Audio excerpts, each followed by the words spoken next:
people of medieval Europe called it the Great Pestilence.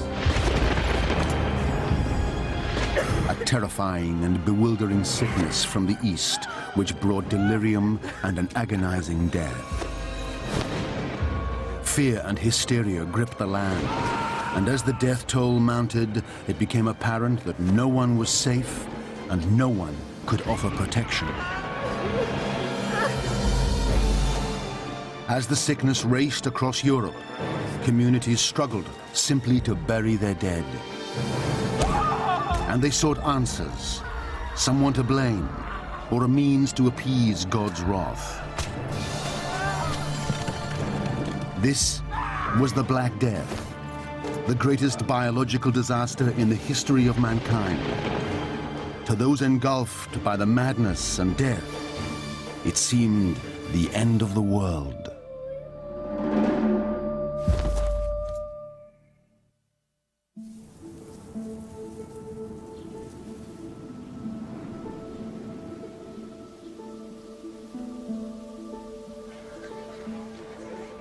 At the dawn of the 14th century, medieval Europe is riding a long streak of prosperity.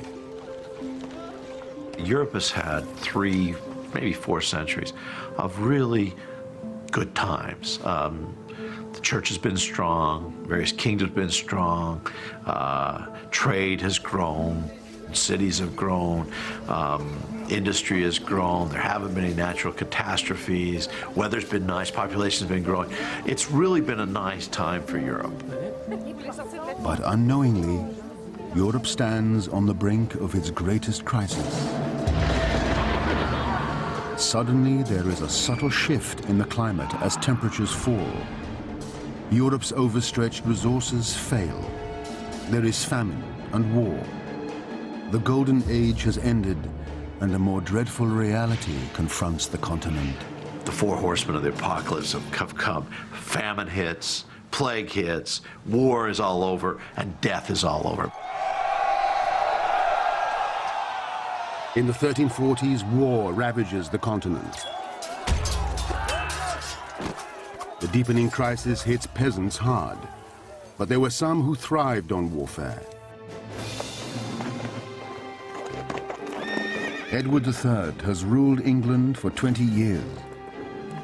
Now he seeks to enforce his claim on the throne of France and leads an army into Normandy.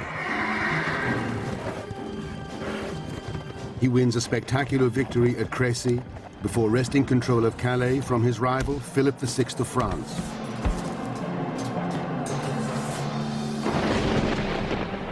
Edward controls a sizable portion of France, but his early advantage will only lead to a protracted war.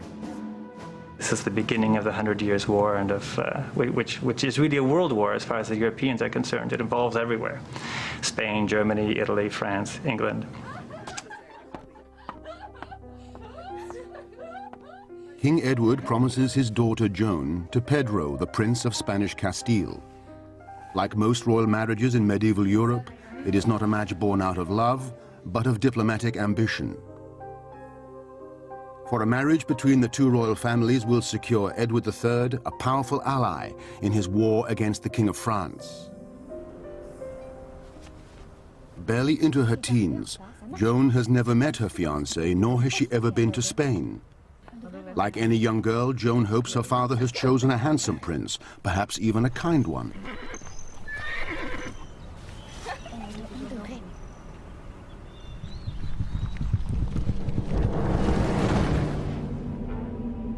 "400 miles to the south, in Avignon, France, the 6th, God's representative on earth, considers his own prospects.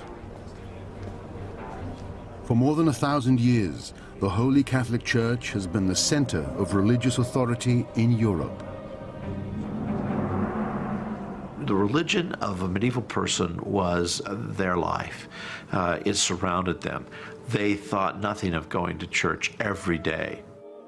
Their life consisted a lot of blessings which they attributed to God, and cursings which they kind of attributed to God too, although they blamed it on their sins. So their whole life was enveloped in this religious atmosphere. But in the 14th century, the Church's moral authority is under attack. Priests were coming under a lot of criticism for abusing their power. We have lots of examples of priests who had concubines, priests who slept with women in the village, priests who were considered corrupt. Even the Pope seems tainted. The French have hijacked the papacy, moving it from Rome to Avignon. The break with tradition seems to suit Clement VI, a worldly man who enjoys his opulent lifestyle, but it scandalizes the faithful. Despite the skeptics, Clement's word still carries authority. But will it be enough to sustain his flock when their world comes crashing in? Questo è un messaggio urgente per il chirurgo. Sì. The man who will prove to be his most trusted and courageous advisor is his personal physician, Guy de Chauliac.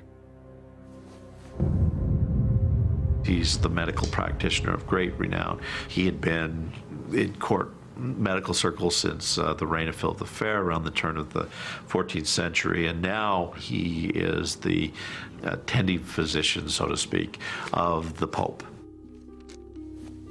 In de Chauliac's world, religion rules science.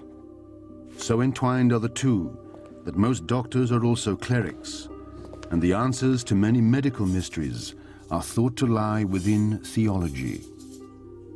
But neither his medical texts nor his Bible will prepare de Chauliac for the horror to come.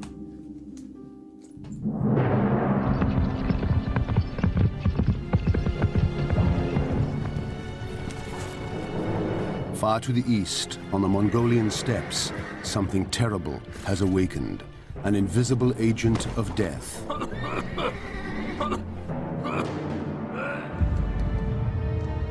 Rumors fly that all of humanity is being wiped out in China, India, and the Islamic world.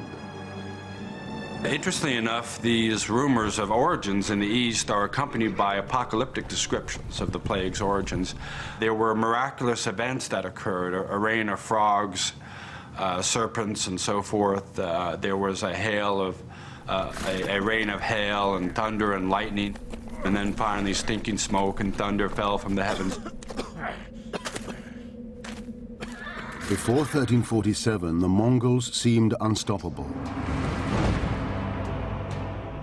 Their dominion over the East has lasted nearly 150 years in an empire stretching from the peaks of Tibet to beyond the Volga River and from Beijing to Constantinople.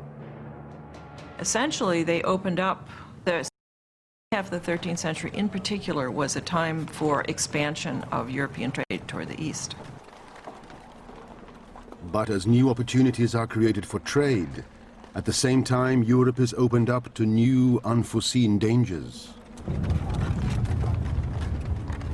We have very valuable goods and cargo such as spices and silk passing along this overland route opened up by the Mongols through their unified empire. But of course another commodity would have been plague. Relentlessly, the pestilence creeps across the steppes, wiping out whole villages, the bodies swollen with malignant sores. In this harsh wilderness, nothing goes to waste. Valuable goods like furs and blankets are always salvaged. The rest is torched, an attempt to kill the evil that caused this tragedy. But the unseen demon with the loot?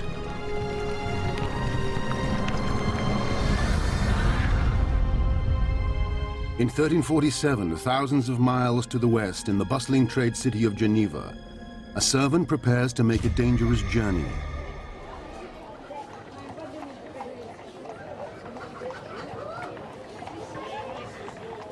In a society defined by the doctrines of the Christian Church, he is already at risk. His name is Agimet, and he is a Jew.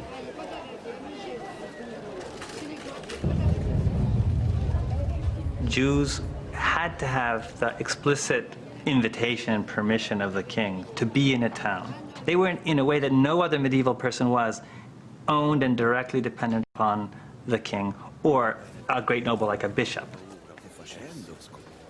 At his lord's bidding, Agamet will venture 3 miles across the Alps to Venice, where he can purchase luxuries which are unavailable in the common market stalls of his home.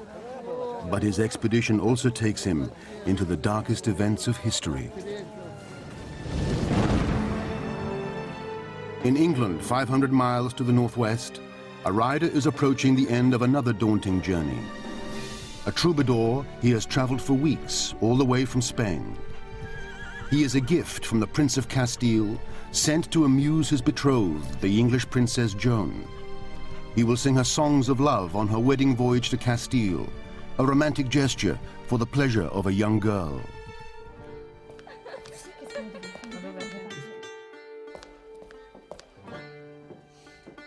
On the way to Castile, Joan and her entourage plan to stop at Bordeaux, one of many towns in France ruled by her father, the King of England.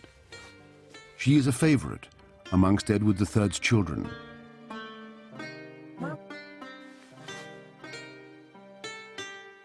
Now, on the eve of her voyage, she can have little expectation of seeing her father or England again. She will travel with distinguished clergymen and lords and a guard of 100 bowmen, but their precautions will come to nothing. Within a year, almost all of them will be dead. Even now, the invasion has begun, carried on the lowly backs of small stowaways. A ticking bomb, it will bring this beautiful world crashing down.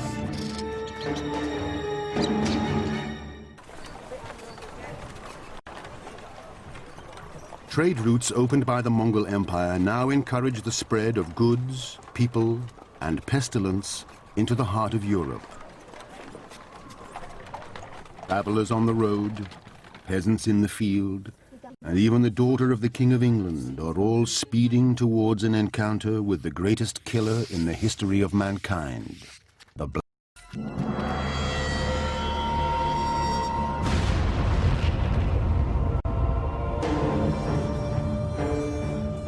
At the end of the Asian trade routes lies the port city of Kaffa on the Black Sea, where Italian merchants exchange goods from east and west.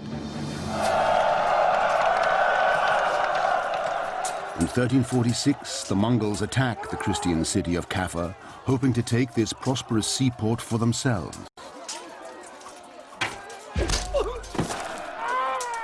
At first, it seems as if the town will fall to the relentless assault.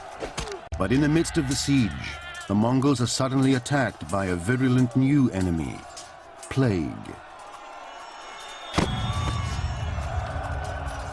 It inspires them to launch a final, desperate plan. The Mongols got the plague and had to call off the siege. But before they left, they decided to catapult their dead corpses, the dead bodies of their victims, into the town in order to, quote, extinguish everyone inside and give the plague to their enemies. And apparently this is how the plague was communicated by the Mongols to Europeans. It is one of the earliest recorded attempts at biological warfare. While the story might be more legend than fact, the Mongol pestilence spreads to the townspeople of Kaffa. The plague is fairly slow-moving for an epidemic disease. In 15 years, the steppe and the thinness of the population would be about the right time to get it to Kaffa. But what happens next is very different. Compared to its slow progress across Asia, the plague began to conquer the blink of an eye. It was the busy central to Europe's prosperity that were the cause. The plague travels by merchant ships, and the island of Sicily is its first port of call.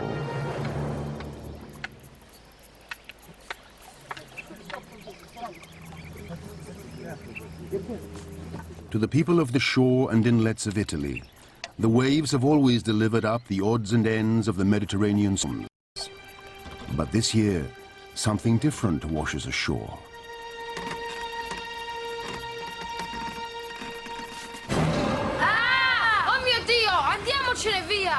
Andiamocene! Aspettami!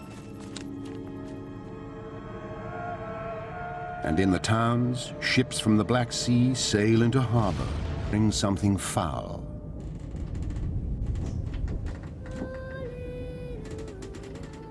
Below decks, the Italians find a cargo of corpses. The few survivors are reported to have sickness clinging to their bones.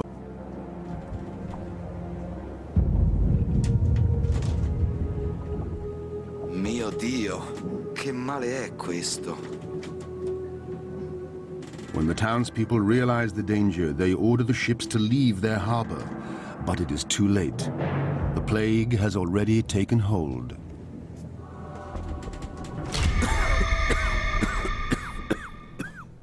The first signs of the sickness seem like many common illnesses. They give little indication of the horror that is to come.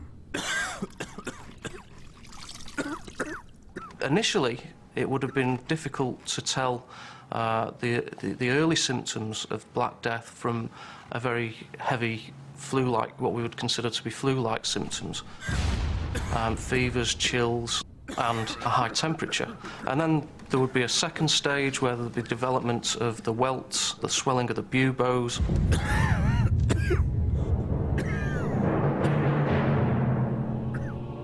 The bubo is a painfully enlarged lymph gland around the armpit and neck. They become purple and can swell to the size of an orange. It is these telltale buboes that indicate that the cause of the Black Death was bubonic plague.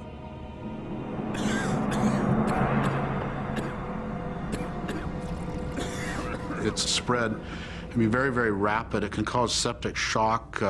Your blood pressure will drop very rapidly. See multi-organ failure. The vascular system can become leaky and you can have hemorrhaging. The buboes themselves are very, very painful. It's a very awful way to die.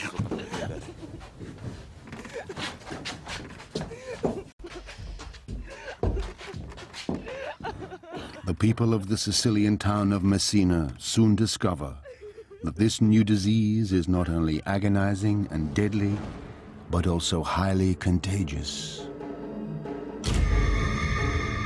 It spreads quickly within families, sowing terror in every quarter. This more or less struck out of the blue. I've seen anything like this. So these people were like, they were like Columbus is in the land of mass death. That's just what they were like.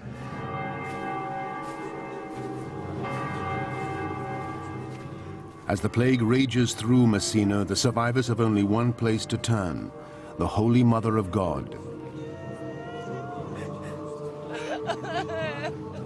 Those still able to walk trek to her shrine 6 miles away and carry her back to the city. Santa Madre, proteggici da questa malattia in nome di Cristo. Despite their desperate pleas, the Virgin refuses to help them, according to the Italian chronicler Michele di Piazza.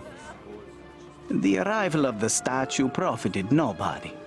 The Messinese were so loathed and feared that no man would speak to them or be in their company, but hastily fled at the sight of them, holding his breath. The visibility of the disease, it marks an individual out as having that disease, and that's very important in terms of creating a social stigma.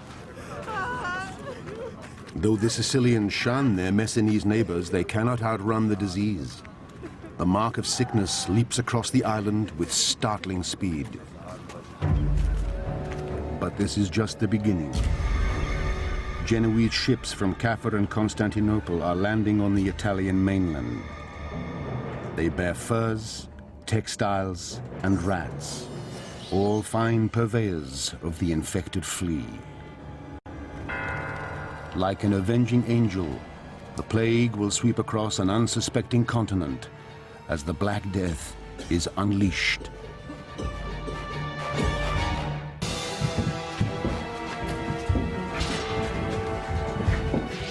Europe now faces the greatest threat in its history. Swift and deadly, it seems to come from nowhere and everywhere. It has reached the shores of Italy, and the people are utterly defenseless.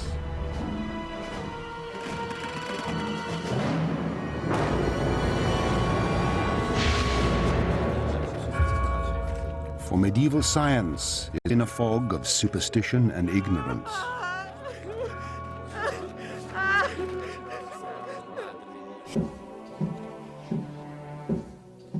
Guy de Chauliac is surgeon to Philip VI, King of France, as well as Pope Clement VI, who resides in Avignon, in southern France.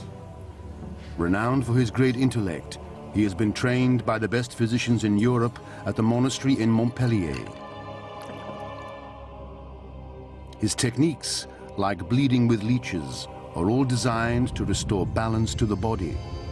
There actually were medical theories about the balances of elements, about what kind of balance the body needs in order to stay healthy. And the plague, from a medical point of view, was seen above all as a reversal of all the normal balances.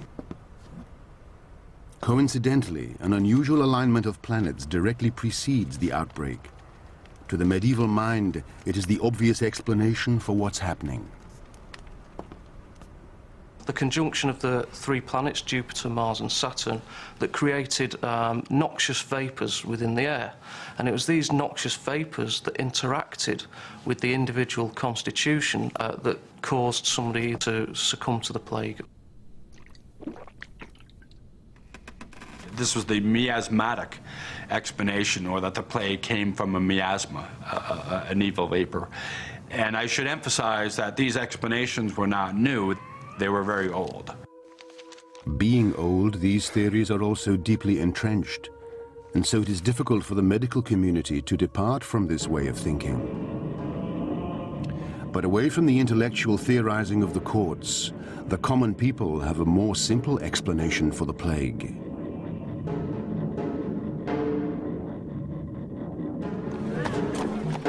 They've been brought up to believe that, like blessings, curses all ultimately flow from God.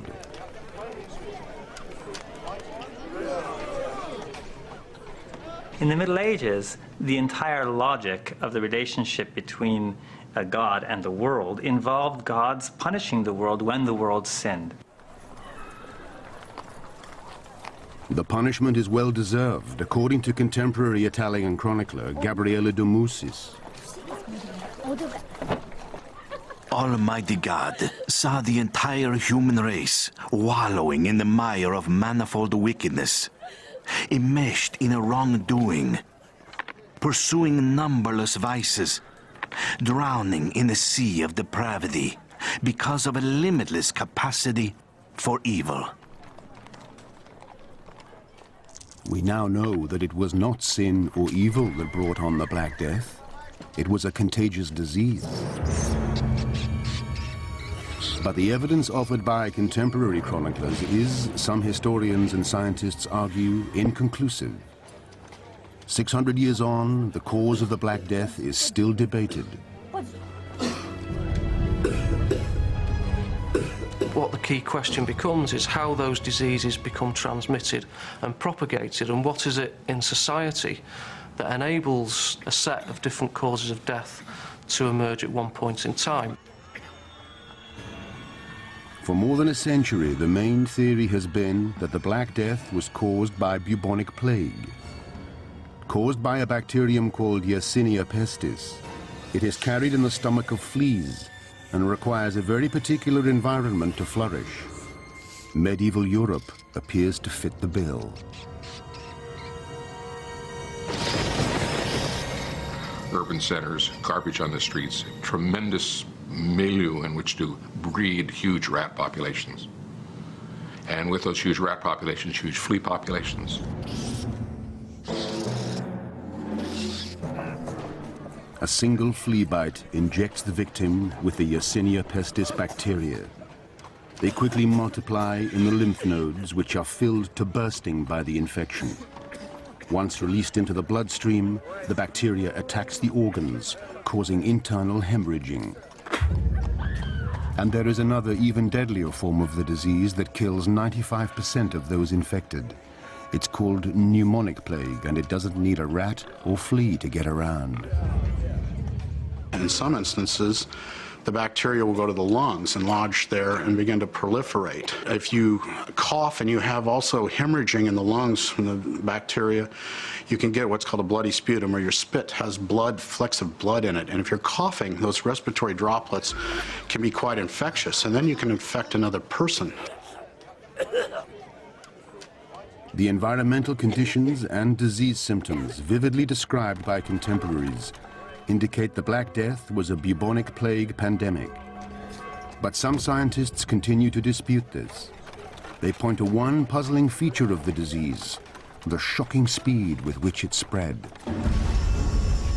It basically spread across Europe, Western Europe, within 4 or 5 years. It's incredibly rapid spread, considering that they didn't have trains, planes, automobiles, that the transportation was by foot or by horseback. It's a very, very rapid spread of the disease. Many doubt bubonic plague could travel so fast. The speed at which the disease spread around communities isn't consistent with what we know about bubonic plague. So this has led some historians to suggest that perhaps there was another causal mechanism involved, there was another epidemic disease involved. Perhaps one suggestion has been the spread of anthrax. Other authors have suggested it might have been an Ebola-like virus. There are clear differences here in relation to the way in which disease is spread.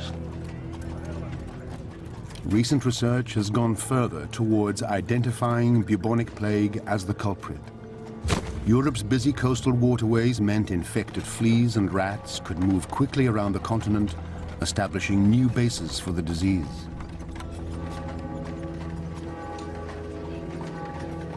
And now, cutting-edge science is lending its weight to the argument.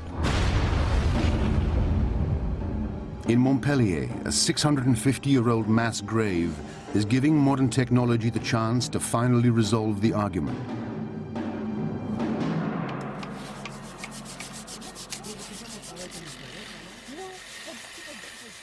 A team of French archaeologists is exhuming the bodies of plague victims.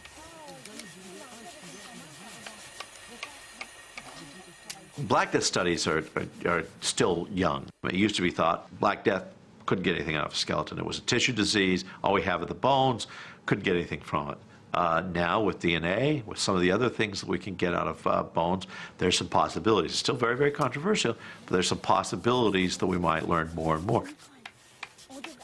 The researchers are mining for biological treasure, the teeth of plague victims.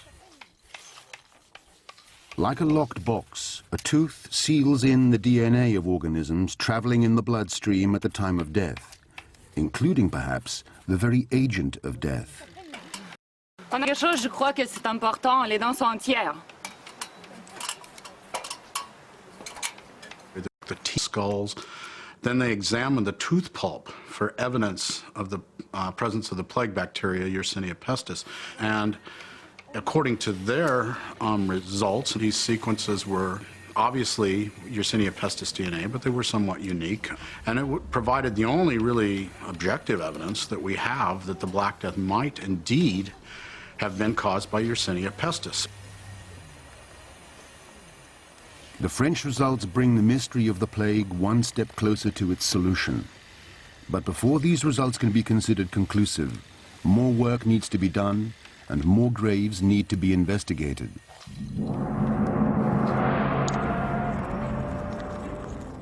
To Guy de Chauliac, the eminent 14th edition, the concepts of deadly fleas and bacterial DNA would sound as alien as ill-crossed stars and God's wrath sound to us today.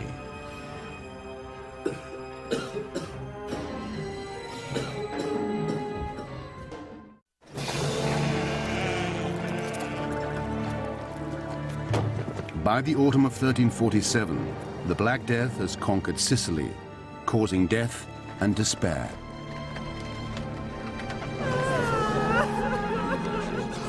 It is a disaster without precedents, as if God himself has forsaken the...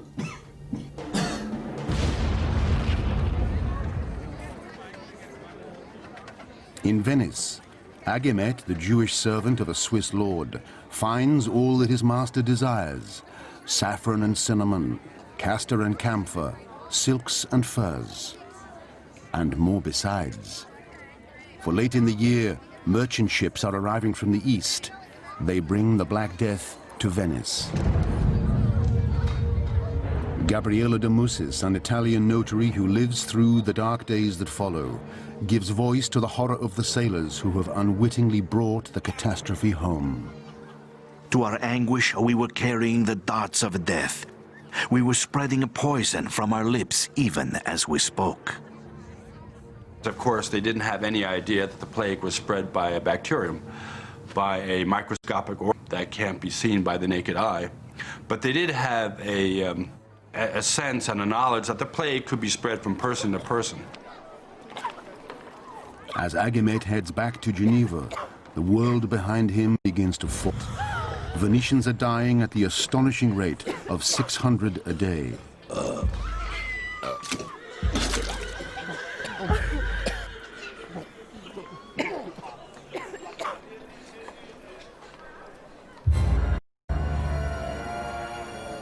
In September 1347, the plague enters France through ships trading at Marseille. Merchant ships carrying the infection sail to Spain. In Barcelona, about 60% of the population is thought to have perished. You could imagine a person, let's say a sailor, working in the dock area, being bitten by an infectious flea. They would get on their ship, and then they could travel on their ship and becomes, again, 2 to 6 days. So there's the potential for people to move around, move from one area to another before becoming. Of course, this same ship may have rats with infectious rat fleas, and then when the ship reaches a port, those rats and their fleas can get off and spread the disease as well.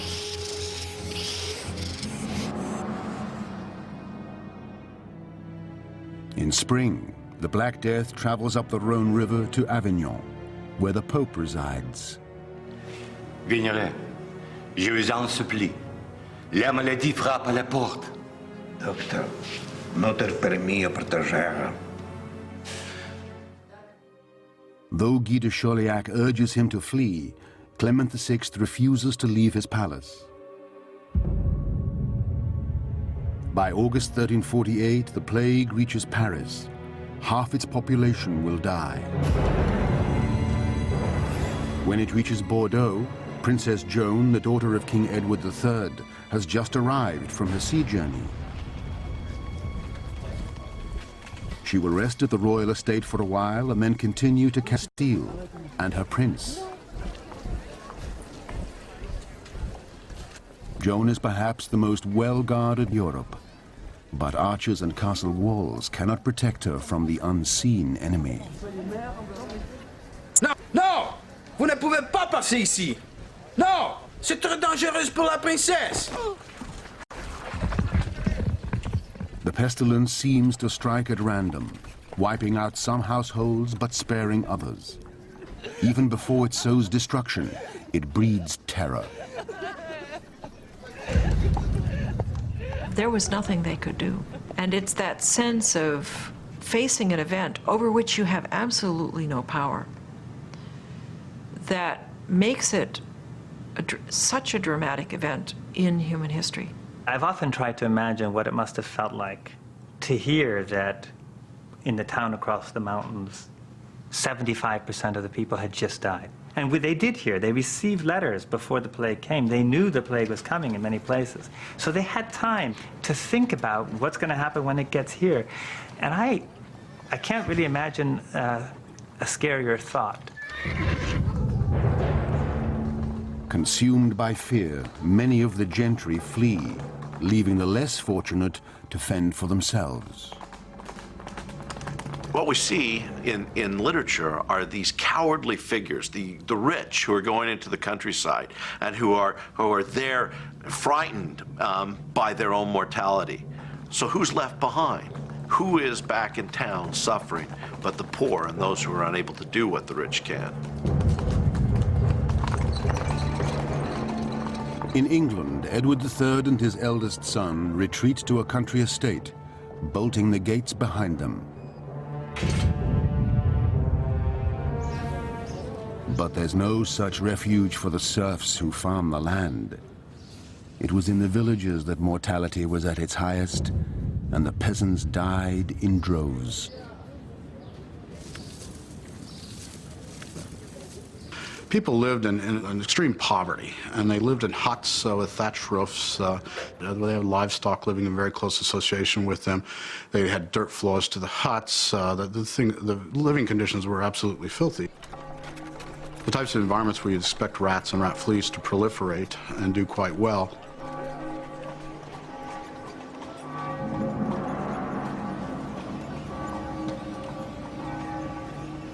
As conditions worsen, the church seems to fail its flock. Fearing contamination, some priests refuse to administer last rites to the dying. Padre, mia Maria e la piccola Anna Maria hanno bisogno di lei. Lei stesso l'ha battezzata. For many medieval people, to die without last rites is a more terrifying prospect than death itself. But as the death toll mounts and more priests succumb to the plague, the Bishop of Bath and Wells makes a startling suggestion. If they are on the point of death and cannot secure the services of a priest, then they should make confession to each other, to a layman, or, if no man is present, even to a woman. In these grim days, many abandon old loyalties for the sake of survival. Not even family ties can bind the healthy to the sick, as one of the great writers of the age, Giovanni Boccaccio, witnesses. Relatives were cared for, not otherwise than dogs. They threw them their food and drink by the bed, and then they fled the household. One person would get sick first, the family might start to take care of them, maybe friends would come and help, but then others in the family would get sick, and you can imagine that very quickly people would abandon any attempt to help each other. When you have every third person dying, this of course is going to affect people's outlook and mentality. One of the responses would be fear. Am I going to be next? Is the plague going to strike me? Can I get the plague even from my father, my brother, my sister? The lack of compassion appalls Agnolo di Tura, a citizen of Siena. Father abandoned child, wife, husband, one brother, another. For this illness seemed to strike through breath and sight. And so they died. The death rates were so high that basically people's faith was shocked or rocked to the core. Many of the teachings they'd been given by the church didn't seem to give them any comfort or seem to be applicable to the situation. Everyone was dying. It didn't seem to make any sense. The fabric of medieval society is being torn apart. People begin to turn to extremists for answers. This was God's vengeance on humans for their wickedness and sin. What better way to respond to that than by an extraordinary penance that would take away that sin? Their origins are obscure and legendary. Religious zealots who whip themselves mercilessly to atone for the world's sins.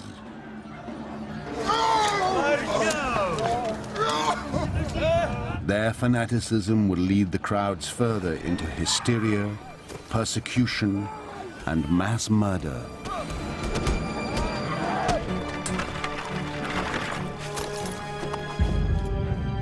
By 1348, the Black Death has traveled from Sicily to England, carried in trade ships aboard the backs of rats.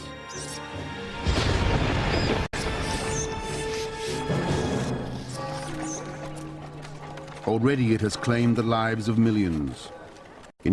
At every farm, the corpses pile up in staggering numbers.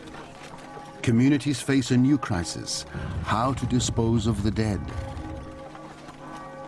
If you lose 10% of 95,000 people, that's 10,000 people. How do you bury 10,000 people that have been lost in a very short period of time? Where do you find the people to take them? Where do you find the people where do you find the carts to take them?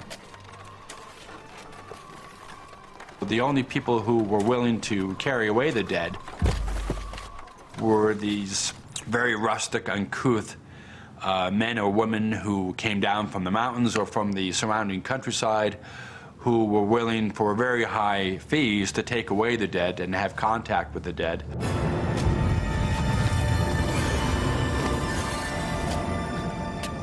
The smells must have been very difficult, and people tried to accommodate that by having fires and, you know, having sweet smells around. They tried to cover up the smell of death. But you can only go so far with that. In the spring of 1349, graves must be found for nearly 300 people a day in London. Avignon, where the papal court resides, is devastated. In one 6-week period, 11,000 people are buried in a single graveyard. It is said the Pope was finally driven to consecrate the River Rhone, in which countless bodies are dumped through necessity. In Italy, too, traditional burial rites have to be abandoned. They were layered like layers of a lasagna. They would put the bottom layer, sprinkle a little dirt, a second layer, sprinkle a little dirt, third layer, sprinkle dirt. In Siena, in the Tuscany region of Italy, the death toll is so high that work has to be abandoned on the city's new cathedral. Agnolo de Tura, a resident of Siena, raises a lament that has lost none of its poignancy after 6.5 centuries. In many places, great pits were dug and piled deep with the multitude of the dead. And as soon as those ditches were filled, more were dug. I, Agnolo di Tura, buried my 5 children with my own hands. And so many died that all believed it was the end of the world. In spite of the personal risk, many courageous clerics continue to attend the dead and dying.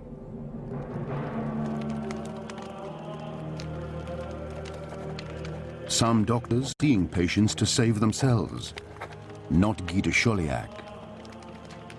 He stayed. I think there was not just bravery, but a certain scientific curiosity there. He wanted to see what this great blazing demon was and how it worked. Guy de Chauliac seems to do what a more modern medical practitioner would do, which is he doesn't understand the disease, so he takes part in helping individuals with the disease until he gets it, and then he writes about it. In his remarkable journal, the careful surgeon catalogues the symptoms of the disease, its different forms, and the treatments which seem to be most effective. In the summer of 1348, Guy de Chauliac, still adhering to the theory of an invisible poisonous vapor, prescribed fire itself to Pope Clement VI. Great basins of oil and wood are set ablaze on either side of the Pope's throne, a fortress of flames against the ravages of the plague.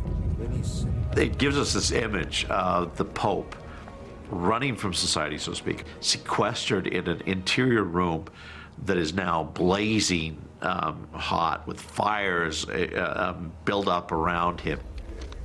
Clemens formed his own hell, if you will, in order to keep out of plague's reach. And if your dominant medical theory of disease causation is the miasmas and the bad vapours in the air, then if the smoke given off by the fire has a purifying effect, then clearly that makes some sort of sense in terms of warding off infection. The Pope, helped by his isolation and some luck, survives the plague. But Princess Joan, favorite daughter of the King of England, does not. Like millions around her in Europe, she falls victim to the Black Death. Her father, Edward III, is powerless to do anything but mourn. Destructive death, who seizes young and old alike, has lamentably snatched from us our dearest daughter, whom we loved best of all. All the trappings of authority just disappear, and you see one human being, one grieving human being, and he's speaking to another person, and it's a voice that's immediately recognizable 700 years later, despite the trappings of authority. All the traditional elites of medieval Europe, church and secular, appear powerless. And so the masses turn elsewhere for salvation. In the German Rhineland, a form of mass hysteria erupts, which threatens to undermine the authority of the Catholic Church.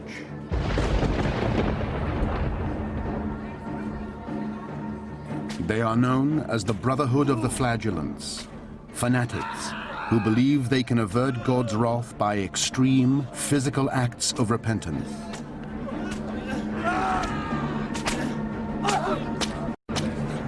This is the revival of an old movement that had swept Italy 100 years before, an extreme reaction to a world turned upside down, and the people flocked to them. People looked upon the flagellants as helping to ward off the disease, as perhaps their extraordinary penance might avert God's wrath and take away the plague. The notion of flagellating oneself might have a particular appeal, a very dramatic method a painful, dramatic method of scourging oneself of the sins in the expectation that you might not be alive tomorrow. In groups as large as 1,000 men, the flagellants commit themselves to a master for 33.5 days to mark their Savior's years on earth. Forsaking bath, bed, and sex, they march from town to town, performing gruesome masochistic acts before appreciative throngs. In his journals, the French chronicler Jean de Venette writes, "The penitents scourged themselves with whips of hard-knotted leather, with little iron spikes. Some made themselves bleed very badly between the shoulder blades, and some foolish women had clothes ready to catch the blood and smear it on their eyes, saying it was miraculous blood."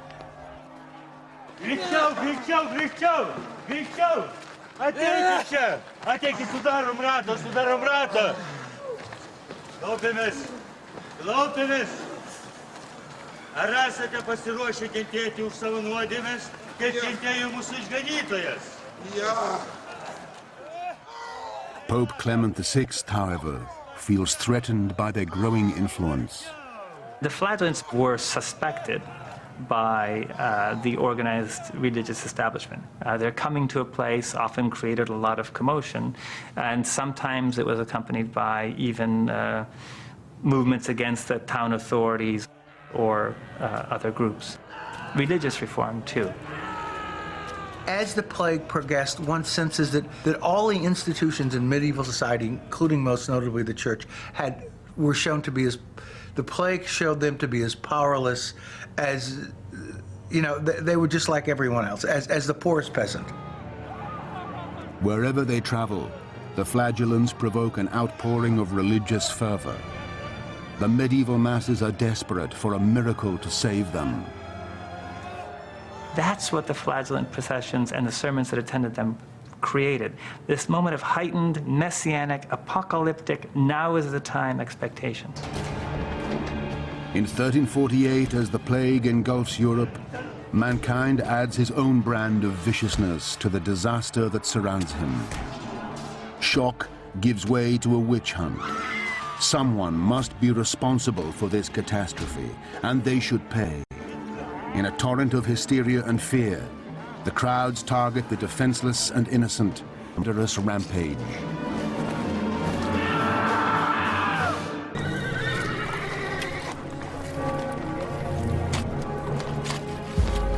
In 1348, the Black Death is at its height. It has cut a path of destruction from Sicily to England.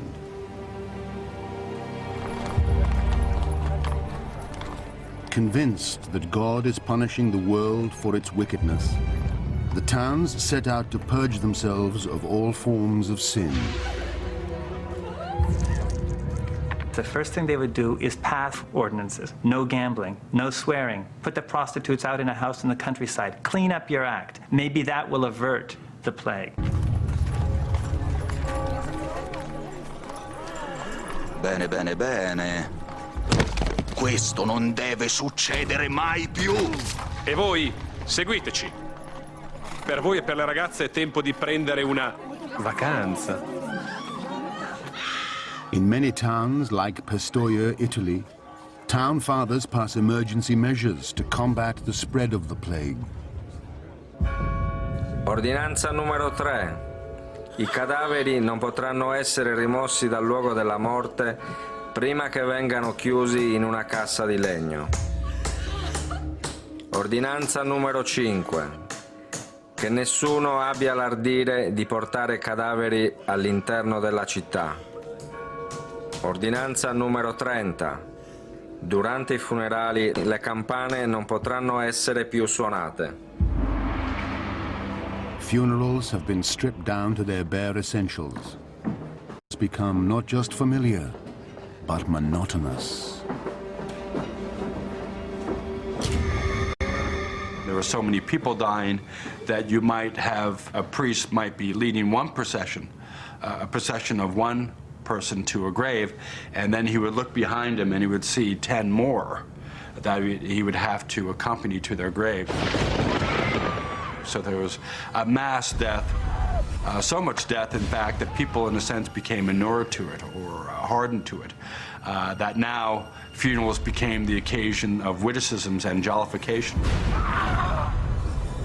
In Germany, the sense of impending doom gives birth to an extreme and violent religious movement, the Brotherhood of the Flagellants. The flagellants' brutal form, complete with the suggestion of holy blood, creates a sensation as they travel through a countryside empty. Their dramatic displays are far more compelling than the ineffectual mutterings of the village priest. If they are not welcomed by the local church, the flagellants can react with furious outrage.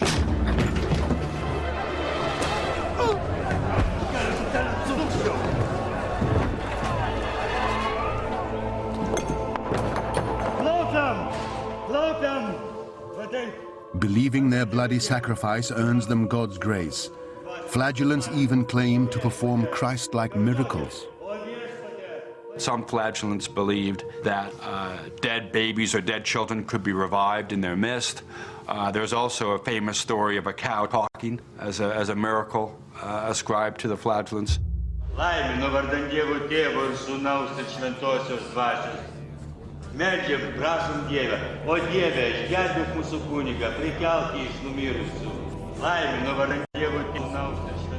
Along the Rhine, it seems as if miracles are being performed, while in Avignon, France, the very heart of Christendom, at its height, the plague kills 400 a day.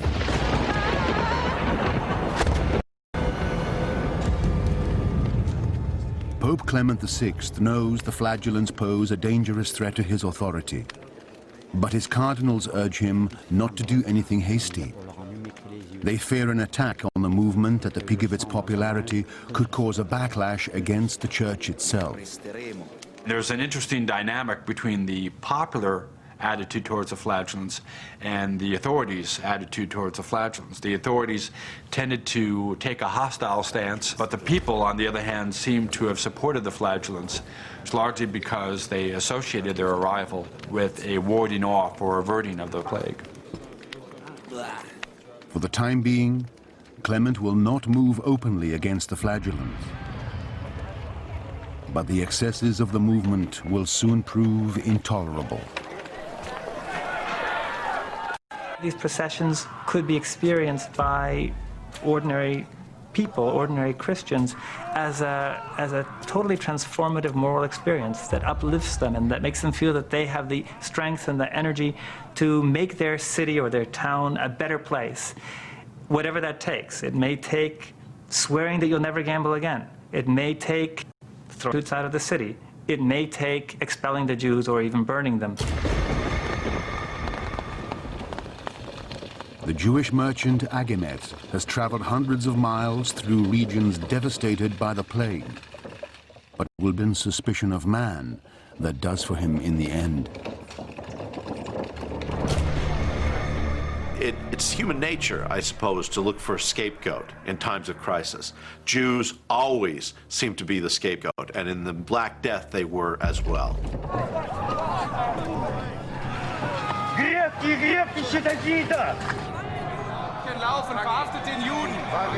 In medieval Europe, the Jews are a distinctive and vulnerable group.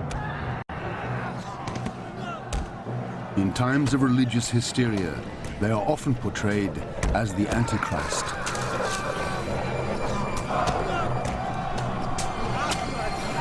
There is a whole history of blood libels against the Jews, a whole history of persecution of the Jews by Christians during the Middle Ages. Betrayed by his distinctive clothing, which marks him as a Jew, Agamet is taken to town officials for questioning. He is not alone, according to French monk and eyewitness Jean de Venette. The infection and the sudden death which it brought were blamed on the Jews, who were said to have poisoned wells and rivers and corrupted the air. War ein Beutel, den dir der Rabbiner gegeben. Was war denn eigentlich im Beutel drin? Ich habe keine Tüte Lügner. von keinem bekommen. Lügner. Von keinem. Du hast Flüsse vergiftet, nicht wahr? Ich schwöre. Lügner. Lügner. After hours of torture, Agamet breaks down. He falsely confesses that a rabbi did give him a pouch filled with venom, which he used to poison wells. They were forced to confess that no Jews are innocent. All Jews are guilty. They're all part of this conspiracy. No one can be cleared of these charges. De Venette reports that confessions like Agamet's fly up and down the Rhine. Accordingly, the whole world brutally rose against them. Communities, many thousands were indiscriminately butchered, slaughtered, and burnt alive by the Christians.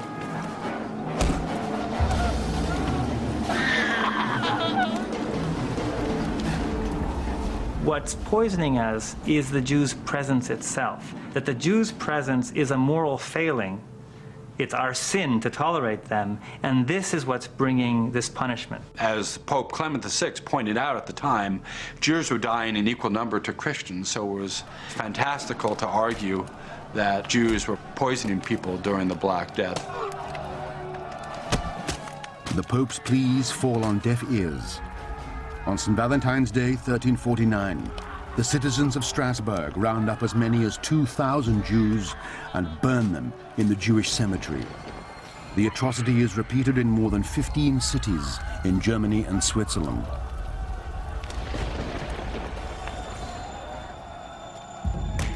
The people of Europe have been poisoned, not by some insidious Jewish plot, but by fear, hate, and ignorance. In Avignon, nearly all of the nobles have fled the city. Even the Pope retreats to his country estate, no longer trusting the open fires prescribed for his protection. But one member of his court does remain, the renowned physician Guy de Chauliac.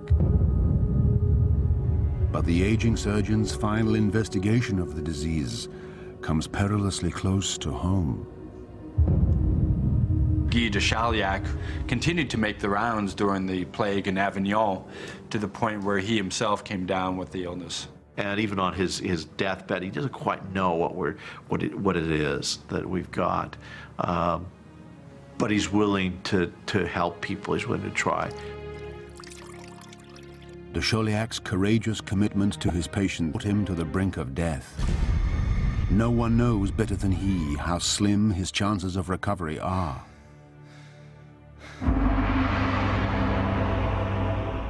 As the heroic doctor struggles for his life in France, the flagellant movement in Germany starts to fall apart. Originally made up of pious zealots, the flagellants now attract misfits and outlaws. They hoard loot stolen from... Their former discipline and oaths of abstinence are ill-observed. One sense from some of these stories that in some of these villages, the flagellants were almost treated like rock stars, and that there might be what would be after flagellant parties. The sight of the blood, the stripped down bodies and the sweat and the lean muscular frames and all of that, no doubt aroused many young female peasant hearts. That and the fact that you just had so much emotion loose at that moment in time. The church finally moves against them. In October 1349, Pope Clement VI issues a papal bull denouncing the flagellants and appeals to the kings of England and France. The church actually has to look to the political means of stopping the flagellants. The flagellants begin to be by military officials.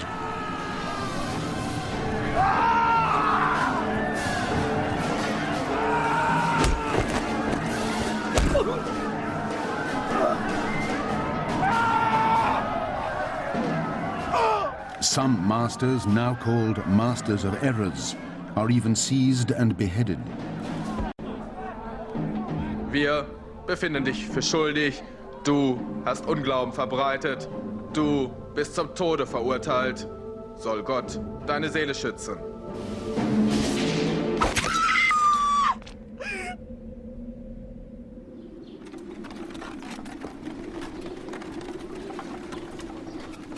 Even the movement broken, much of Europe remains violently hostile to the remnants of Europe's Jewish community. The survivors become refugees, searching for a safe haven.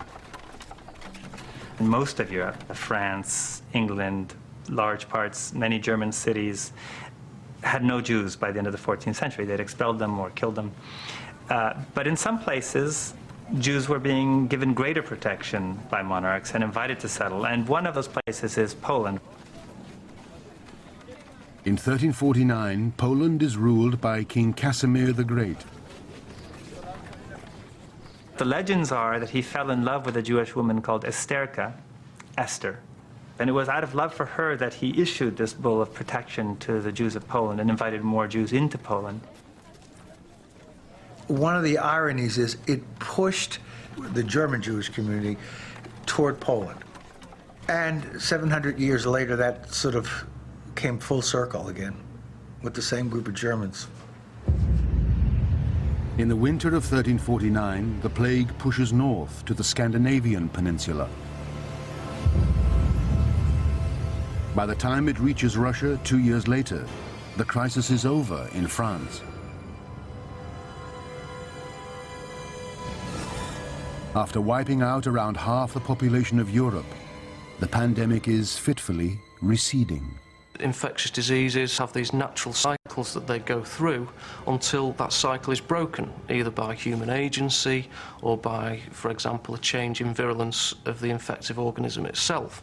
As the Black Death proceeded and as the humans began to die and society, that it was falling apart basically, it's possible that the human numbers drop down below a certain level and that these outbreaks can't maintain themselves. The magnitude of the final death toll is so vast that it strains the human imagination. I think the plague was unprecedented in the scope of its mortality, and I'm of the opinion that the mortality was higher than most scholars are willing to accept. I believe that the average mortality was close to 50%, not a third or 30% as most scholars claim. Monasteries in particular have been devastated. 60% of Venice has been killed by the epidemic.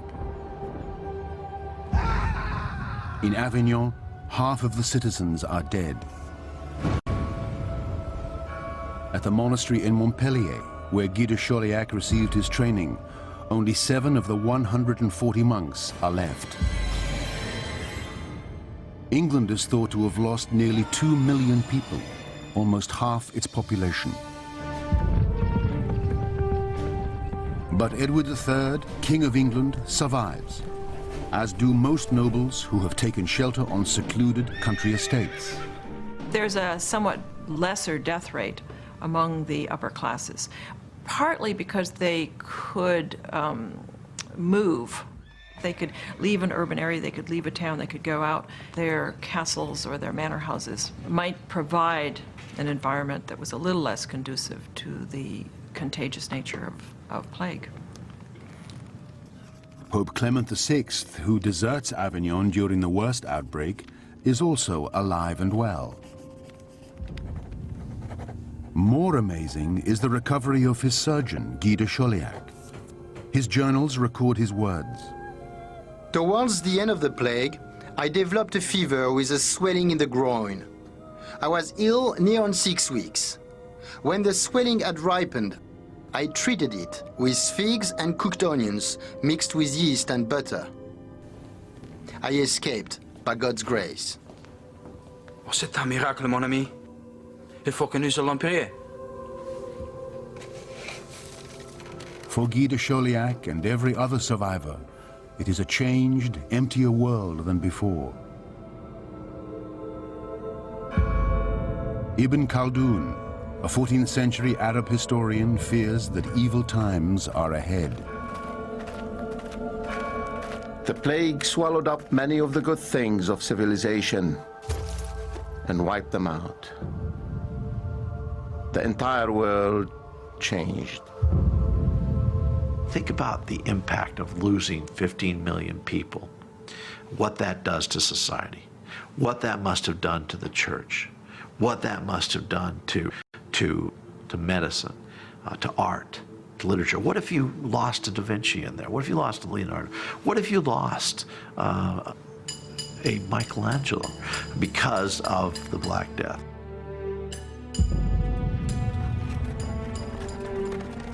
You can look almost anywhere and see the traces of this loss of a third of humanity.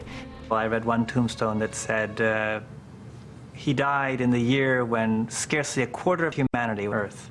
This sense that you're part of a fragment, 25% remaining, that's it. Most have had to watch helplessly as a loved one died in agony. Each community struggles with the impact of countless, heart-rending personal tragedies. The sorrow and isolation devastate the Italian poet Petrarch. Consider what we were and what we are. Where are our dear friends now? Where are the beloved faces? There was a crowd of us. Now we are almost alone.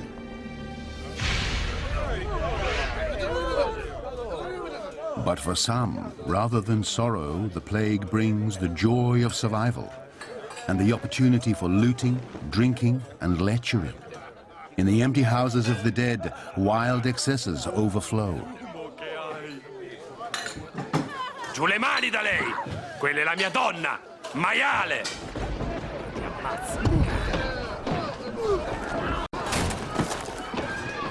Florentine historian Matteo Villani is full of dismay. Men gave themselves to the most disordered and sordid behavior more than ever before. They rushed headlong into lust.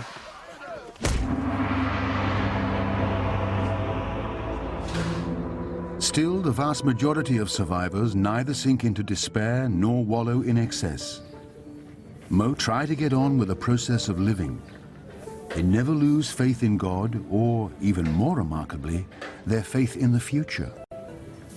Medieval people also had the assumption that God would make all things right, that God had a plan, that the apocalypse would set things right in the end, or that there would be a renewal, a restoration, that this was not simply the end, there would be something that would come beyond.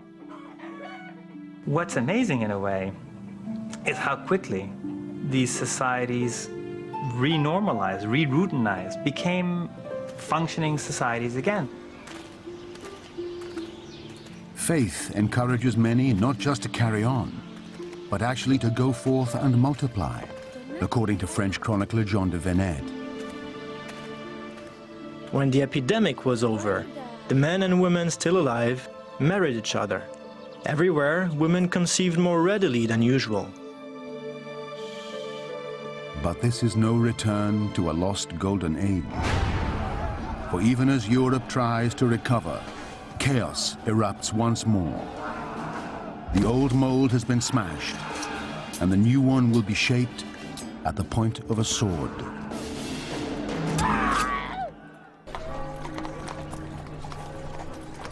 The Black Death is a human catastrophe without comparison. Centuries of population growth in Europe are halted and abruptly thrown into reverse. The death toll is in the millions.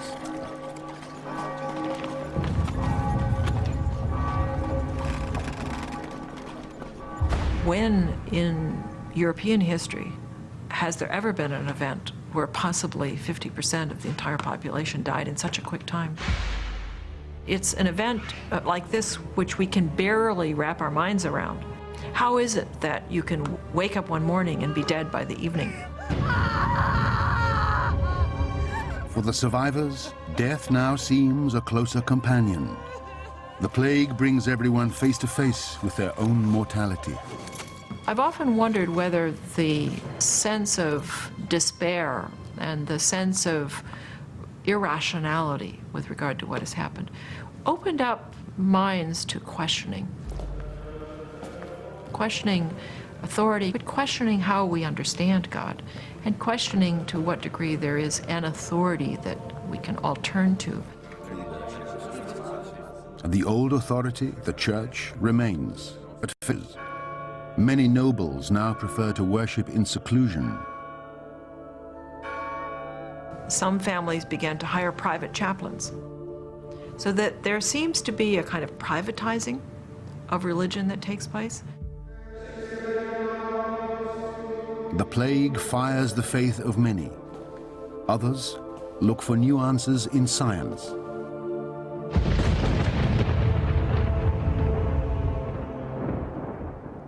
In Avignon, plague survivor Guy de Chauliac is driven to write his masterpiece, De Chirurgia Magna, or Great Surgery. He bases it not on ancient philosophy and astrology, but upon his own observations of disease. It becomes a standard reference work for the next 300 years.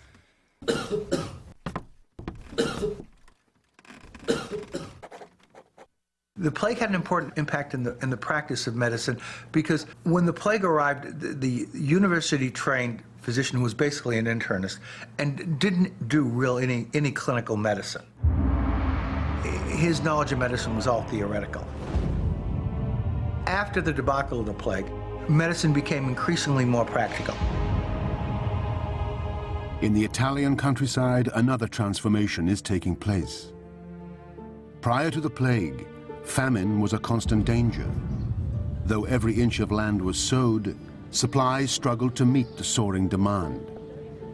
Now, even with much of the land gone fallow, there is food to spare. Arable land is plentiful after the death of so many tenants. Farmers are able to increase their holdings and diversify their crops. Francesco, vieni giù ad aiutare! Non posso fare tutto da solo.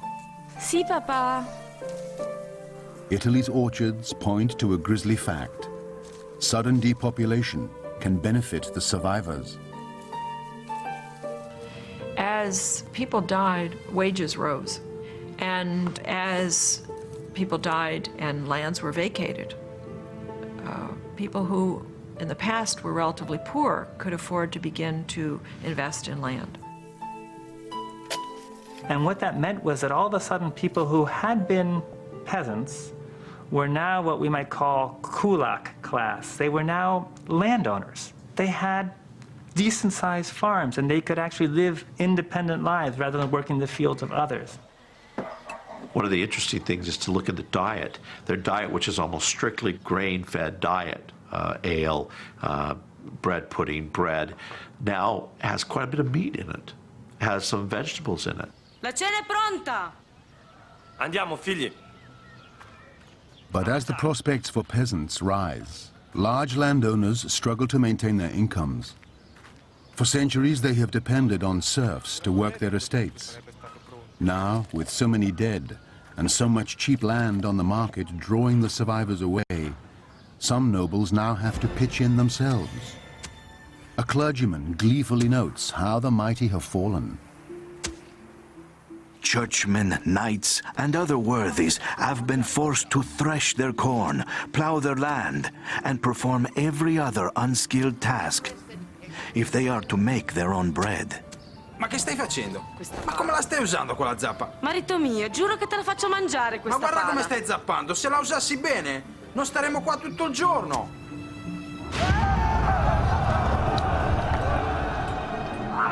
The 100 Years' War, which rumbles on between lands, gives opportunity to knights and adventurers alike. But for the peasants, it's more bad news. You have a lot of military types running around. Sometimes they're employed by France or England or Spain or Catalonia or someone, in which case they're drawing a salary and looting cities for pay. Sometimes they're unemployed and they're looting cities to feed themselves. During the truces of the 100 Years' War, many soldiers become bandits. Italy is riven by a massive influx of mercenaries on a quest for loot. Have all these demilitarized men roaming the land, looking for opportunities to pillage. And that's really where things like scalping, for example, come from. It was the terror tactics of these groups of military men seeking to extort from villagers and from city folk.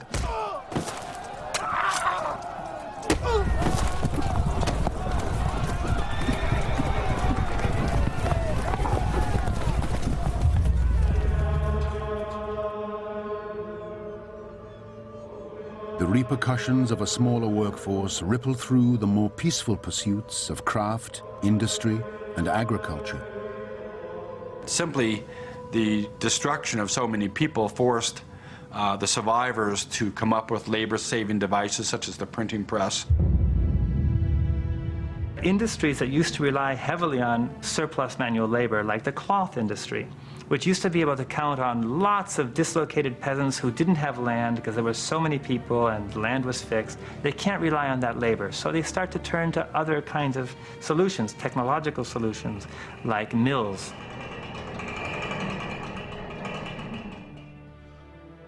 A century after the Black Death, Gutenberg's printing press prompts the slow decline of the beautiful illuminated manuscripts of the Middle Ages.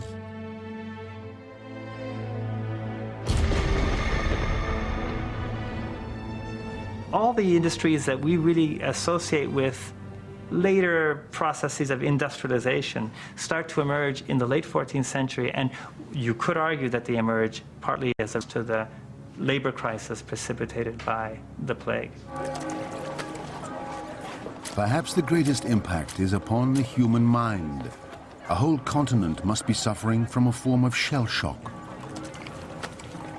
I can't even imagine the anguish that would have occurred from a parent or a child watching a parent get sick. Take young people who may have seen their parents die, surviving in the 1350s, but with that memory of death all around them, so that death became a common sight. I think there is lots of evidence that there was a psychological transformation affected by the plague and by the sudden dramatic disappearance of so many people. Death clings to their imaginations. He intrudes more and more into the art of the late medieval period, most famously in the danse macabre. The kind of Dutch paintings you see with skeletons dancing and with a kind of memento mori, just remember death. Death is everywhere. The psychological impact of the Black Death is unfathomable. But we know that the very foundations of medieval faith have been shaken. Amongst some circles, there is a new spirit of skepticism and questioning. The Renaissance, which flowered in Italy in the 100 years that may have been encouraged by this new mode of thinking. It did demonstrate mankind's remarkable power of recovery. It was as if Europe had suddenly switched off and then back on again. And the Black Death had done that. Nothing before or since, no earthquake, no war, no famine, has ever caused such mortality. The ultimate enemy are microbes. And man has no reason to think that because of his superior intellect, if it really came down to a battle, he would necessarily win. The bacteria that causes bubonic plague is still at large in the world today. In Saudi Arabia, North and South Africa, parts of South America, and the United States. In 1900, following an outbreak of plague in China, the microbe hitched a ride on a merchant ship to California where bubonic plague erupted, killing 122. From the west coast, it traveled inland where it found a fertile new host population, the rodent communities of America's deserts and grasslands. It's in the southwestern part of the United States, Colorado, New Mexico, Utah, California, some in Texas, Arizona. In ground squirrels, chipmunks, prairie dogs, small rodent animals. It can infect other animals, and particularly cats. Cats, like humans, are very, very susceptible to plague, and they can develop plague pneumonia with cough. And they can spread the disease then to people. If the pet owner is handling the cat, has the cat up in their face, and the cat's coughing, they can get what we call primary pneumonic plague, which is acquired by inhaling the bacteria.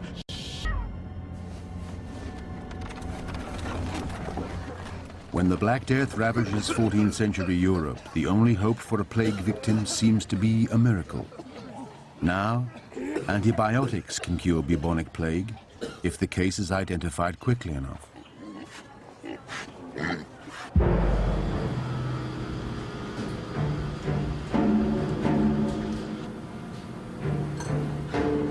We began immediately tracing contacts, looking for whoever might have been in contact with this person might have been exposed.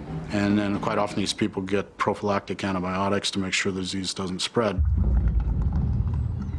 Yersinia pestis, the microbe that causes bubonic plague, is well known and understood. What worries disease watchers are the unknown microscopic killers, diseases hidden from us now, but that have the potential to emerge rapidly and race through a population. Things entering into the food chain, things changing hosts that you'd never dreamed would change hosts, things appearing in unlikely areas. AIDS, SARS, bird flu, and Lyme all have appeared in modern populations through a small and apparently innocuous development. Microbes are given an opportunity, and they take it. Lyme disease really was let loose because suburban forests in the Northeast were being cleared for suburban sprawl. So it's the same phenomenon. I mean, we're doing that today. We don't know agents let loose.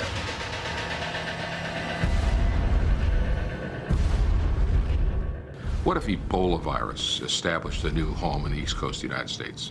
That could be pretty awful. It's untreatable. It's unfortunately spread from patients to caretakers. It's the family taking care of them, the doctors, the nurses that come down with that disease. And it's a very frightening disease in that respect. In the Middle Ages, the Black Death emerged from a remote region, traveling along trade routes to reach the entire civilized world with startling speed. Today, microbes can cross oceans and continents in a single day. When you think of the 24-hour period of travel, you realize that any virus in the world, anywhere, can be right here in this living room within one incubation period. Doesn't have to transmit to anybody, doesn't have to go through a fleet, doesn't have to do anything. Looking at the plague, there are a couple of things that jump out that parallel our situation. You have the notion of an expanding economy, new trade routes, You realize that 500 million people every year cross international borders on international airline flights. 500 million a year. 70 million work outside their own country. I mean, it's just staggering of the amount of movement, the speed of that movement, and the density of the humans.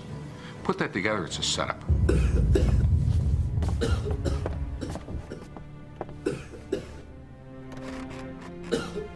With only a basic grasp of medical science and hampered by religion and superstition, medieval physicians like Guy de Chauliac are hopelessly unprepared for the Black Death. Many experts fear that when confronted with a catastrophic pandemic, modern science will be equally overwhelmed.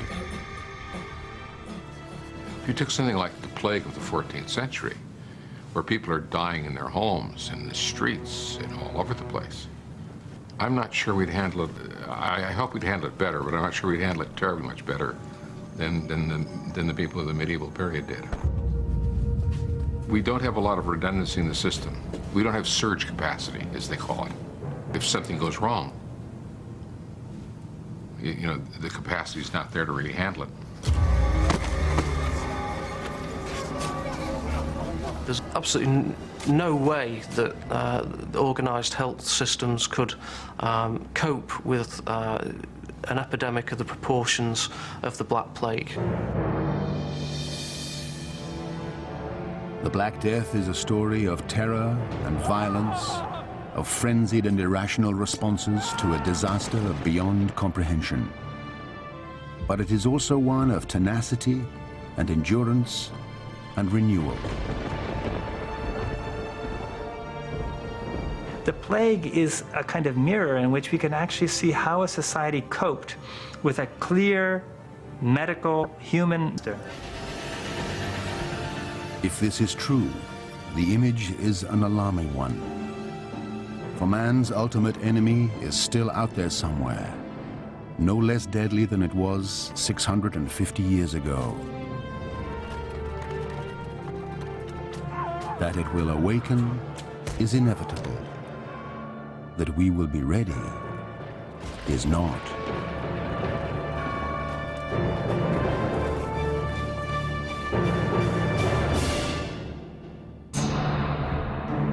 From a god to a compass and NASA's space exploration, after the break we travel the universe to discover how our use of the moon has changed throughout history.